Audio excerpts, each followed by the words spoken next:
بسم اللہ الرحمن الرحیم۔ خدائی دعویٰ کرنے والے نمرود کی موت کا خوفناک واقعہ۔ 1000 سال پہلے کی بات ہے۔ نمرود نام کے ایک بادشاہ کی حکومت تھی۔ اس نے خدا ہونے کا جھوٹا دعویٰ کر رکھا تھا اور جو اسے خدا نہ مانتا اس پر بہت ظلم و ستم کرتا اور قتل بھی کروا دیتا تھا۔ اس دور کے نبی حضرت سیدنا ابراہیم علیہ السلام بھی نمرود کو خدا نہ ماننے کی وجہ سے آگ میں ڈالے گئے، مگر اللہ پاک کے حکم سے وہ آگ آپ علیہ السلام کے لیے ٹھنڈی ہو گئی اور آپ محفوظ رہے۔ آپ علیہ السلام کو آگ میں ڈالے جانے کے کچھ دن بعد سخت قحط پڑا اور کھانے پینے کا سامان ختم ہو گیا۔ لوگ نمرود کے دربار میں جا کر اناج کی درخواست پیش کرتے۔ جواباً نمرود ان سے اپنے خدا ہونے کا اقرار کرواتا۔ جو اسے خدا مانتا اسے اناج مل جاتا اور جو نہ مانتا اسے خالی ہاتھ جانا پڑتا۔ حضرت سیدنا ابراہیم علیہ السلام بھی اناج لینے نمرود کے پاس گئے۔ نمرود نے پوچھا، تمہارا رب کون ہے؟ فرمایا، میرا رب وہ ہے جو زندہ کرتا ہے اور موت دیتا ہے۔ یہ سن کر نمرود بولا، یہ قدرت تو میرے پاس بھی ہے۔ یہ کہہ کر اس نے قیدی بلوائے، ایک کو چھوڑ دیا اور ایک کو قتل کروا دیا۔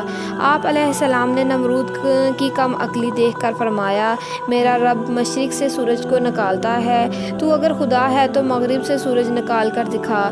یہ سن کر نمرود حیران ہو گیا اور کوئی جواب نہ دے سکا۔ کچھ دیر بعد اپنی شرمندگی مٹانے کے لیے بولا، میرے پاس اناج نہیں ہے، جاؤ اپنے رب سے جا کر اناج مانگو۔ آپ علیہ السلام نمرود کے دربار سے نکل آئے اور گاؤں کی طرف چل پڑے۔ رستے میں ریت کا ایک ٹیلہ نظر آیا۔ آپ علیہ السلام گھر والوں کو خوش کرنے کے لیے اسے اپنے تھیلے میں رکھ کر گھر لے آئے اور سو گئے۔ اللہ تعالیٰ کی شان دیکھیے کہ آپ کی بیوی حضرت سارہ رضی اللہ عنہا نے تھیلا کھولا تو وہ آٹے سے بھرا ہوا نکلا۔ انہوں نے فوراً روٹیاں بنائیں اور آپ کو جگایا۔ روٹیاں دیکھ کر آپ علیہ السلام بولے، یہ کہاں سے آئی؟ انہوں نے کہا، یہ اسی آٹے سے بنائی ہیں جو آپ تھیلے میں بھر کر لائے تھے۔ آپ علیہ السلام سمجھ گئے کہ اللہ پاک کی طرف سے ریت آٹے میں تبدیل ہو گئی۔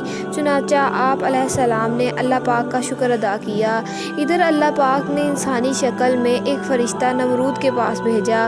فرشتے نے اس سے کہا، تیرا خدا کہتا ہے تو مجھ پر ایمان لے آ، میں تیری بادشاہیت برقرار رکھوں گا۔ نمرود بولا، کون خدا؟ خدا تو صرف میں ہوں۔ فرشتے نے دوسری اور تیسری بار بھی بات یہی دہرائی، مگر ہر بار نمرود نے انکار ہی کیا۔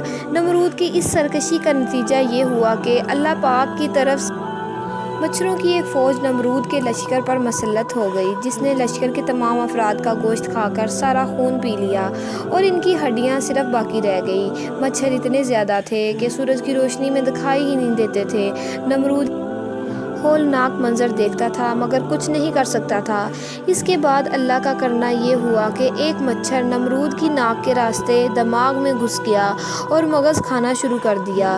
درد کی شدت سے نمرود پاگل ہونے لگا اور اس نے اپنی تکلیف ختم کرنے کے لیے سر پر ڈنڈے لگوانا شروع کر دیے۔ خدا کی قدرت کے جب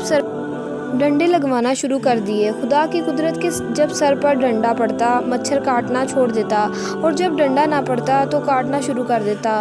کیفیت یہ ہو چکی تھی کہ جو شخص نمرود کے سر پر زوردار چپٹ لگاتا وہ اس کا ہمدرد کہلاتا۔ یوں ڈنڈے پڑتے پڑتے اور چپٹ لگتے لگتے 400 سال گزر گئے اور نمرود بالآخر ذلیل اور رسوا ہو کر مر گیا۔ اللہ اکبر۔ اللہ تعالیٰ ہم سب کا حامی و ناصر ہو اور اللہ پاک ہر کسی کو اپنے حفظ ایمان میں رکھے اور اللہ پاک ہم سب کو ایمان کی موت نصیب عطا فرمائے۔ آمین ثم آمین۔